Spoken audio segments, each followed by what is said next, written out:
வணக்கம். கரூர் பெருந்துயரம். தாவேகா நடிகர் விஜய் அவர்களுடைய சனிக்கிழமை நாமக்கல் கரூர் பிரச்சாரம்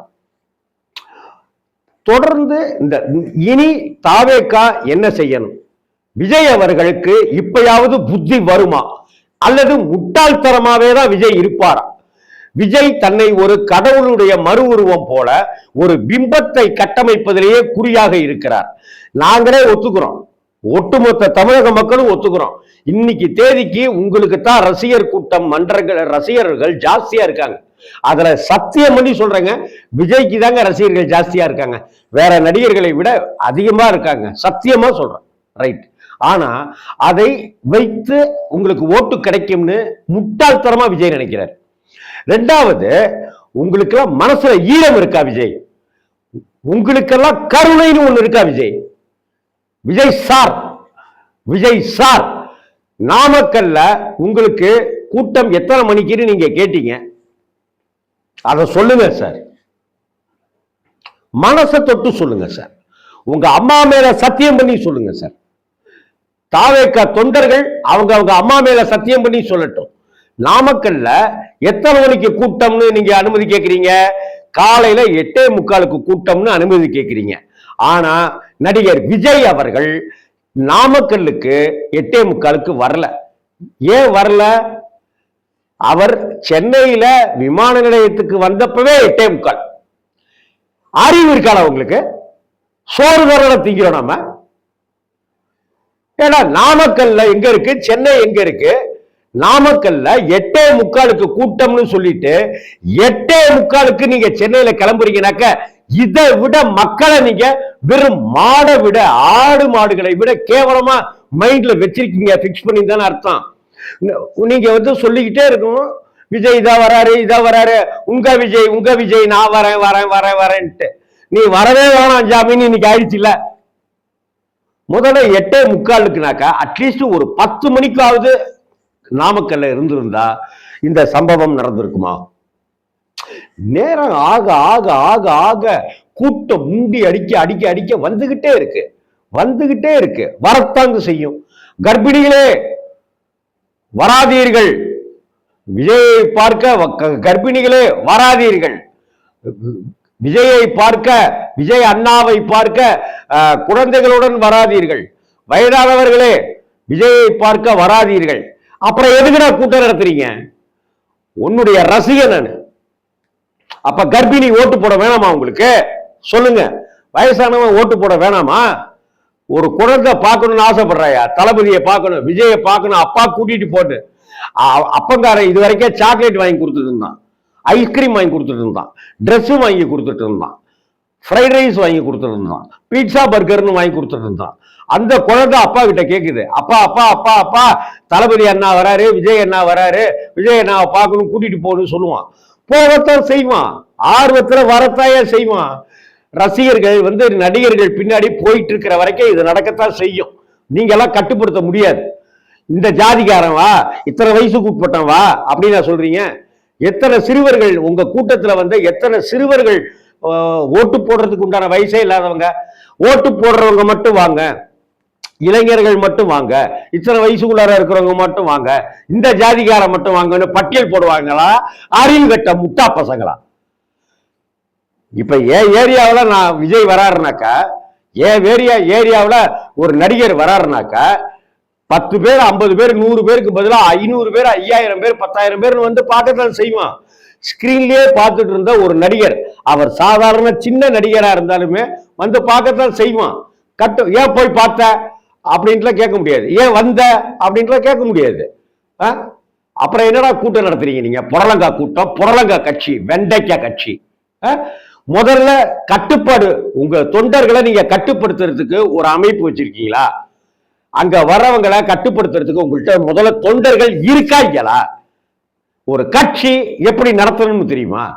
அண்ணா போட்டோ வச்சிருக்கீங்க, எம்ஜிஆர் போட்டோ வச்சிருக்கீங்க. எம்ஜிஆருடைய அரசியல் வாழ்க்கையில இது மாதிரி நடந்தா அந்த மனுஷன் விட்டுருவாரா? விஜய் என்ன பண்ணிருக்கணும்? விஜய் சார் ஓட்டதான் கேட்கிறேன், நீங்க என்ன பண்ணிருக்கணும் விஜய் சார்? கரூர்ல மயக்கம் போட்டு விழுந்தாங்கல்ல நீங்க இருக்கும் போதே, ஆம்புலன்ஸ் போது நக்கல் அடிச்சீங்கல்ல, நக்கலா கிண்டலா கேலியா பேசுறீங்களா? ஆம்புலன்ஸ் வழி விடுங்க, வழி விடுங்க, நம்ம குடி பறக்குது. அவங்க அந்த ஆம்புலன்ஸ்ல உங்க கட்சி கொடி பறக்குதுங்க. உங்க கட்சி சின்ன பொறிக்கப்பட்டிருக்கு. அந்த ஆம்புலன்ஸ் அறிவு வேணாம். அப்ப என்ன நம்ம கட்சி கொடி போட்டு ஒரு ஆம்புலன்ஸ் அறிவு வேண்டாம்? எடப்பாடி சொல்றது மாதிரி ஆம்புலன்ஸ் விடுது திமுக அப்படின்னு அங்க அரசியல் செய்யணும்னு பிளான் பண்ணீங்க. ஆனா அங்க இருந்து ஒருத்தங்க கத்துறாங்க, இங்க இருந்து ஒருத்தங்க கத்துறாங்க, என்னன்னு தெரியல. ஆதவ அர்ஜுனா சொல்றாப்ல இதா இருக்குங்க அப்படின்ற ஒரு குழந்தைய காணும்ட்டு. ஏடா பழனி தைப்பூச விழாவாது, அங்கதான் இந்த குழந்தைய காணும், பெற்றோர்கள் இந்த இடத்துல இருக்காங்க, குழந்தை அங்கே வரவும், குழந்தைங்க அனாதையாக அழுது கொண்டிருக்கிறது வரவும் சொல்லுவாங்க. நீங்க என்ன திருவிழாவை, மதுரை கள்ளழகர் திருவிழாவே அட்டகாசமா நடக்கும். ஒன்னை விட 50 மடங்கு கூட்டம் வரக்கூடிய இடம். ஒரு கூட்டம் என்ன ஜிஜுபி கூட்டம். நீங்க என்ன பண்ணிருக்கணும் விஜய் சார், நீங்க அரசியலுக்கு வரதா இருந்தாக்க இந்த 35 நாள் ஒரு படத்துக்கு காட்சி தரது, 45 நாள் காட்சி தரது, 60 நாள் காட்சி தரதெல்லாம் அரசியல் உங்க பப்பு வேவாது விஜய். வார சனிக்கிழமை சனிக்கிழமை ஒரு நாள் மட்டும் அரசியல் செய்யறவ எங்களுக்கு தேவை இல்லை, எங்களுக்கு தேவை இல்லை விஜய். நீங்க கொஞ்சம் யோசிச்சு பாருங்க. திங்கக்கிழமை கரூர்ல 6 சட்டமன்ற தொகுதிகள் இருக்கு. திங்கக்கிழமை ஒரு சட்டமன்ற தொகுதிக்கு போங்க, இப்படி நடந்திருக்குமா? அடுத்த நாள் செவ்வாய்க்கிழமை இன்னொரு சட்டமன்ற தொகுதிக்கு போங்க, 3வது நாள் இன்னொரு சட்டமன்ற தொகுதிக்கு போங்க. ஒரு சட்டமன்ற தொகுதிக்கு போய் நின்று அங்க இருக்கிற உங்க தொண்டர்களை சந்திங்க. அப்ப எல்லா தொண்டர்களையும் ஒரு இடத்துல குவிக்காம அங்கங்க பிரிச்சுட்டே போனீங்கன்னா ஒண்ணு 2 நடக்கும். ஒண்ணு இந்த மாதிரியான சம்பவங்கள் நடக்காது. உங்களுடைய முதல் மாநாடுல இருந்து ஆரம்பிச்சு மயங்கிட்டு தானங்க இருக்கான் உன் தொண்டன் அப்படின்னு. தொண்டர்களே கிடையாது, ரசிகனுங்க, ரசிக குஞ்சுமணிகள். அவங்க செத்துட்டு தானங்க இருக்காங்க. அந்த செத்ததுக்கெல்லாம் நீங்க இரங்கல் கூட தெரிவிக்க மாட்டேன்றீங்க. என்ன கட்சி நடத்துறீங்க? எதுவுமே பண்ணக்கூடாது, சிஎம்ஆ மட்டும் வரணும் ஆசைப்படுறீங்க. மக்களோட மக்களா மக்களுக்கு அருகில நிக்கணுங்க. நீங்க வாட்டுக்கு ஒரு கேரவன்ல வரீங்க, நீங்க பாட்டுக்கு கேரவன்ல வர்றது, அந்த கேரவனை சுத்தி கடைவீதி ஃபுல்லா கூட்டம் இருக்கிறது. ஏன் ஒரு பொதுக்கூட்டம் போடுங்க சார். ஒரு காலையில இருந்து சாயந்தரம் ஒரு தொகுதிக்கு போங்க. தேமுதிக கட்சி ஆரம்பிச்சப்ப விஜயகாந்த் அவர்கள் அப்படி ஒவ்வொரு தொகுதி வாரியா போய் மக்களை சந்திச்சு அவங்களுடைய உட்கார்ந்து பேசி அவங்களுடைய குறைகளை கேட்டறிந்து அவங்களுடைய உட்கார்ந்து சாப்பிட்ட கதையெல்லாம் நீங்க பார்க்கலையா? அப்ப என்ன ட்ரௌசரா போட்டுட்டு இருந்த சின்ன வயசா, ஒன்றும் தெரியாத வயசா உங்களுக்கு? யோசிச்சு பாருங்க.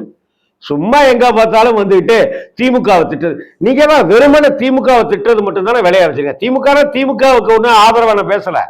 நீங்க திருச்சியில பேசுனது, மதுரை மாநாட்டில் பேசுனது, நாகப்பட்டினத்தில் பேசுனது, திருவாரூர்ல பேசுனது, அரியலூர்ல பேசுனது, நாமக்கல்ல பேசுனது, கரூர்ல பேசுனது, இது எல்லா இடத்தினுடைய மொத்த சாராம்சம் என்ன? திமுக ஆட்சியை வீட்டுக்கு அனுப்பணும், நீங்க ஆட்சிக்கு வரணும். தாவேக்காவா டிவேக்காவா? ஏலம் விடுற மாதிரி ஒண்ணு இன்னொன்னு இருக்கல. என்ன ஏலமா விடுறீங்க? தமிழ்நாட்டு மக்கள் ஏலம் போட்டு கூறு போட்டு இன்னைக்கு சாவடிச்சிட்டீங்களேங்க. என்ன அரசியல் பண்றீங்க? கேவலமான அரசியல். ஒரு கட்டுப்பாடு வேணாம். அண்ணாவை பத்தி தெரியுமா உங்களுக்கு? பேரறிஞர் அண்ணாவை பத்தி விஜய்க்கு தெரியுமா? அவருடைய தாரா மந்திரம் என்ன? கடமை, கண்ணியம், கட்டுப்பாடு.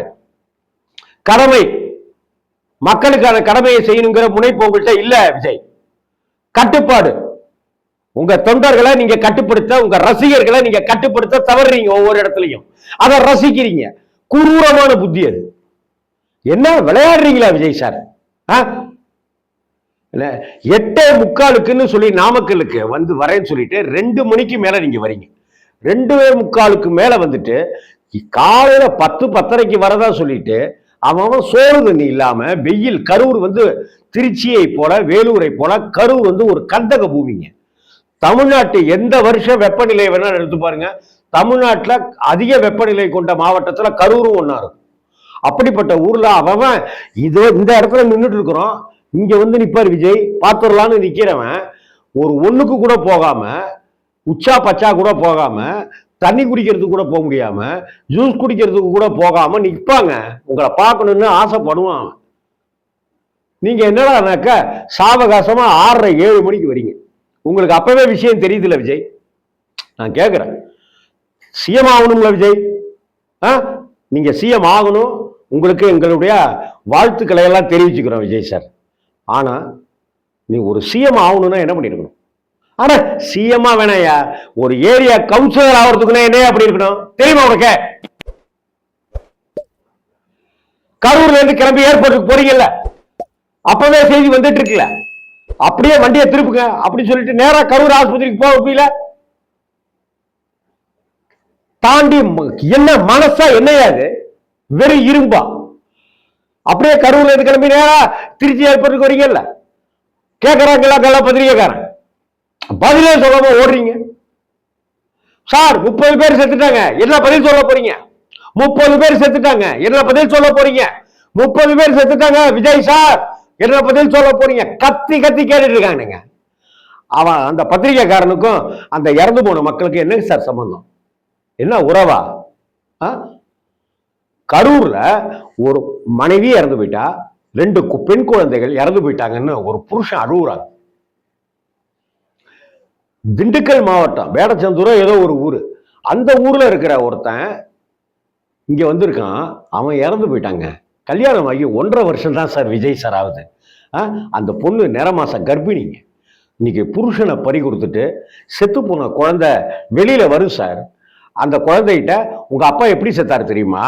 விஜய் பிரச்சாரத்து கூட்டத்துக்கு போய் மூச்சு முட்டி செத்து போனாரு அப்படின்னு அந்த நிறை மாத கர்ப்பிணி குழந்தையை பத்திட்ட பிற்பாடு அந்த குழந்தைக்கு அப்பா செத்து போன கதையை சொல்லணுமா விஜய் சார்? அப்படி ஒரு அவலம் இந்த தமிழ்நாட்டுக்கு தேவையா? இந்தியாவே இன்னைக்கு வெட்கி தலைகுனிதுங்க. இந்த விஷயம் கேள்விப்பட்டு இந்திய பிரதமர் நரேந்திர மோடிஜியிலேருந்து ஆரம்பிச்சு, உள்துறை அமைச்சர் அமித்ஷாவிலேருந்து ஆரம்பிச்சு, ஜனாதிபதி அவர்கள், துணை ஜனாதிபதி அவர்கள், இபிஎஸ் அவர்கள், பாரபட்சம் இல்லாம ரஜினிகாந்த் சார், சத்யராஜ் சார், விஜயகாந்த், வடிவேல், விஷால் எல்லாரும் தன்னுடைய வருத்தங்களை தெரிவிக்கிறாங்க. திருமாவளவன் சார் தன்னுடைய வருத்தத்தை தெரிவிக்கிறாங்க. எங்கேயோ போன ஜோதிமணி எம்பி, அந்த தொகுதியினுடைய எம்பி ஓடி வராங்க. இவ்வளவெல்லாம் நடந்துட்டு இருக்க, எதை பத்தியுமே கவலைப்படாம நீங்க ஊரை விட்டு ஓடுறீங்களே, கரூரை விட்டு ஓடுறீங்களே, ஓடலாமா? நாளைக்கு ஐயா நீங்க சிஎம் ஆகிட்டீங்க, உங்கள்கிட்ட தமிழ்நாட்டை ஒப்படைச்சிட்டோம், இது மாதிரி ஏதோ ஒரு துயரம் அடைஞ்சிருச்சுனாக்கா நான் நெஞ்சு பதறுது, நான் கலத்தா இதயத்தோட இருப்பேன்னு நீங்க வீட்டுக்குள்ளார சுருண்டு படுத்துக்குவீங்களா? என்ன விஜய் சார், நீங்க நீங்க கரூர்ல திருச்சி, கரூர்ல இருந்து கார்ல திருச்சி போய், திருச்சியில ஏர்போர்ட்ல விமானத்துல ஏறி திருச்சியில இருந்து சென்னைக்கு வந்து அங்கிருந்து இறங்கி நீங்க வீட்டுக்கு போகும்போது தான் நீங்க ஒரு 4 வரி உங்களுடைய எக்ஸ் வலைதளத்துல போடுறீங்க. புஷ்பாங்கிற ஒரு திரைப்படம் ஆந்திராவில் ரிலீஸ் ஆன அன்னைக்கு அந்த தியேட்டருக்கு வந்த அந்த அல்லு அர்ஜுன் அவரை வந்திருந்த அந்த சமயத்துல ஒரு பெண் இறந்துட்டான்னு சொல்லி அந்த மாநிலமே கொந்தளிப்பானுச்சுங்க. இது எப்படி நடக்கலாம் அப்படின்னு சொல்லி, ஒரு சினிமா தியேட்டருக்குள்ளார ஒரு சினிமா நடிகர் வந்த அந்த நெரிசல்ல ஒரு இளம் பெண் ஒருத்தங்க இறந்துட்டாங்க அப்படின்னு சொல்லி. ஆனா நீங்க எந்த வெக்கம், கூச்சம், நாச்சம், அறிவு, சூடு, சுரணை எதுவுமே இல்லாம காலையில வரேன்னு சொல்லிட்டு சாயந்தரம் வரைக்கும் அந்த வெயில்ல உங்களுடைய ரசிகர்கள் சார், உங்களுடைய ரசிகர்கள் என்ன விஜய் சார், நியாயமா? யோசிச்சு பாருங்க. இதுவும் அரசியல். நான் சொல்றேங்க, விஜய் இப்படிலாம் கூட்டம் கூட்டி காக்க வச்சு இவ்வளவு கூட்டம் வந்துருச்சு பாத்தியெல்லாம் சொல்லணும்னு அவசியமே இல்லை. விஜய்க்கு கூட்டம் கண்டிப்பா வரும், விஜய் சாருக்கு கண்டிப்பா கூட்டம் வரும். அதை இப்படி நீங்க பெரிய தலைவரா காமிச்சுக்கணுங்கிறதுக்காக, தாவேகாவா திமுகவா அப்படின்னு காமிச்சுக்கணுங்கிறதுக்காக, நீங்க ஓட்டு பிச்சை எடுக்கிறதுக்காக இன்னைக்கு அதுக்கு மரணத்தை பலி கொடுத்துட்டீங்களே. அந்த மனிதர்களை, உங்களுடைய ரசிகர்களை பலியாக்கிட்டீங்க. நீங்க மக்கள் பக்கம் நிக்கிறேன், மக்கள் பக்கம் நிக்கிறேன் அப்படின்னு சொல்லி மக்களை விட்டு ஜபதபதபதபன்னு தெரிச்சு ஓடிட்டீங்களே விஜய் சார். இது உங்களுடைய அவமானம் மட்டும், இது தமிழக மக்களுடைய அவமானம். தாவேகா கட்சியில சேர்ந்திருக்காங்களா உங்களை நம்பி, அவங்க அத்தனை பேருமே கூலி குறுகி வெக்கப்பட்டு நிக்கிறான் இன்னைக்கு. உங்க கட்சிக்காரரே இனிமே உங்களுக்கு ஓட்டு போடுவானாங்கிறது சந்தேகம் தான். இன்னைக்கு இந்தியாவே இதை உத்து பார்த்துட்டு இருக்குங்க, உலகமே இதை உத்து பார்த்துட்டு இருக்குது. இதான் ஆசைப்பட்டதா? நீங்க இதான் ஆசைப்பட்டதா? கொஞ்சம் மனசாட்சியோட இருங்க, மனசாட்சியோட இருங்க. அடுத்தாப்புல கூட்டம் நடத்துறதுக்கு வந்துடாதீங்க தயவு செஞ்சு. நீங்க ஸ்டாலினை திட்டி பேசணும், ஸ்டாலினை அங்கிளு சித்தப்பா மாமா அப்படின்னு பேசணும், இந்த அரசாங்கத்தை குத்தம் சொல்லணும், பாசிசம் பாய்சன் பாயசம் அப்படின்னு பேசணும். இதை உங்க வீட்டிலேயே பனையூர்ல ஒரு வீடியோ போட்டீங்கன்னாக்கவே அவ்வளவு லைக்ஸ் அள்ளும், கோடிக்கணக்கில் வியூஸ் அள்ளிட்டு போகும். அதுல மக்கள் எல்லாமே தெரிஞ்சுக்குவாங்க. என்ன நீங்க இவ்வளவு செலவு பண்ணி உங்க விஜய் உங்க விஜய் உங்க விஜய் நான் வரேன்னு சனிக்கிழமை கரெக்டா சனிக்கிழமையை தேர்ந்தெடுக்கல கமெண்ட் போட்டுட்டு இருக்காங்க நிறைய பேர் தன்னுடைய வலைதளத்துல போட்டுட்டு இருக்கானுங்க, தன்னுடைய சமூக வலைதள பக்கங்கள்ல போட்டுட்டு இருக்கான். சனிப்போனம் தனிப்போனம் ஆகாதுன்னு இன்னைக்கு நிரூபணம் ஆயிடுச்சு அப்படிங்கிறான். ஒருத்தன் சாவலங்க, 39-40 பேர்.